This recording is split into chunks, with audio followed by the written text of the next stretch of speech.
What's up, everyone? It's Anna. I'm in New York. I am walking back home from work, and I thought I'd make the commute fun by going live. So I wanted to share a little bit. A lot of people ask me about becoming a leader, and the first thing I ask them is why?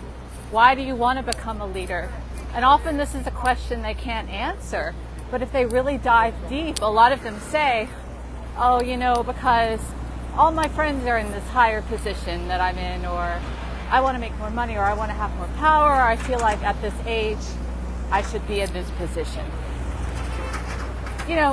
Answers like this. So it's really important to know why you want to become a leader. First off, before we get into what exactly the type of leader you want to be.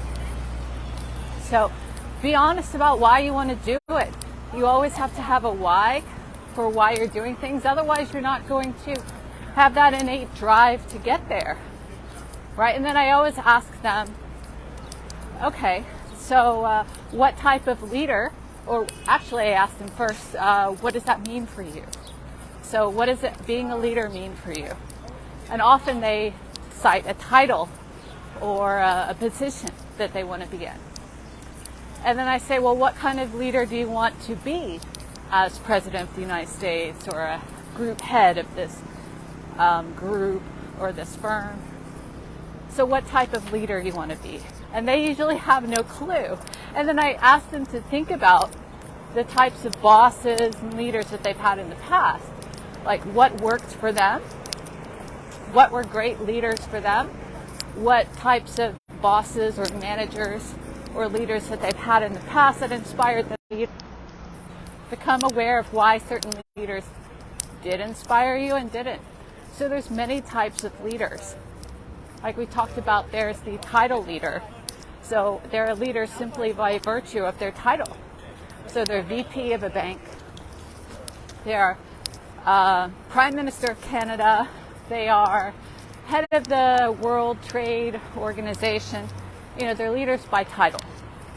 And then there's another level above that, and that's a transactional leader. So it's a leader that says, if you do this, I will protect you.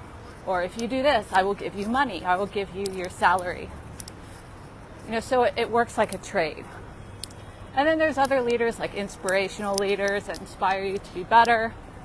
And there's the servant leader, which I think is a very high level of consciousness leader. And that leader is all about taking care of the team. There are so many people that are leaders that don't know that they need to take care of their team. And although servant leadership might be trendy nowadays or recently, what I found is that people don't really know what that is, or they don't know how to embody it. And a lot of people that say they are servant leaders aren't really servant leaders, but they think they are. I don't knock that, because I've been there too.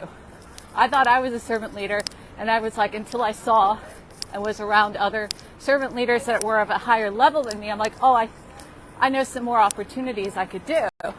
I have some more things I could do. This is some great experiences. There's some great ideas that I can serve my team and make their lives easier. Because have you ever felt taken care of in a job or in your work? When you feel taken care of, what does that inspire you to do? So think about that. Think about how much better that you perform and how much better you feel when you feel like you're heard, seen, acknowledged, supported in your job. So many managers and leaders aren't really like that at all. So if you want to be a leader, if you want to be a manager, these are some questions to ask yourself. What I like to say is, first, do some research. Research servant leadership. Like, do a deep dive into servant leadership and pick out some things that you like about it and some things that don't really fit with you. You want to make your leadership style unique to you, unique to your soul, unique to why you're here. So look up servant leadership, and a big part of servant leadership is about adding value. So what I always ask people to do is brainstorm some ways that you can add value to your team. Just write them down. Brainstorm all these ideas that you have, and then bring them to the table. Even though you're not a leader now, like by title, you should step into those, like step into adding value right now. Because why not, right? Why the F not? I'm going to do a video on that tomorrow. So why not just step into adding value now? And to give you even more ideas, think of 3 leaders that you admire in your life and why. And write down all of the things that, all of the qualities that they have that you admire. Circle the top 3 and try to embody those top 3 in everything you do. So I hope that helped you become a better leader if you want to. So 1, think about why. Why do you want to be a leader? 2, think about what type of leader you want to be. Research servant leadership. Get some ideas. 4, find 2 or 3 leaders that you admire and list their characteristics and try to embody them on a daily basis. And 5, and the most important one, is brainstorm all the things that you can do to add value to your team, to your company, or to the world, and start doing it now. So I'll see you in the next video.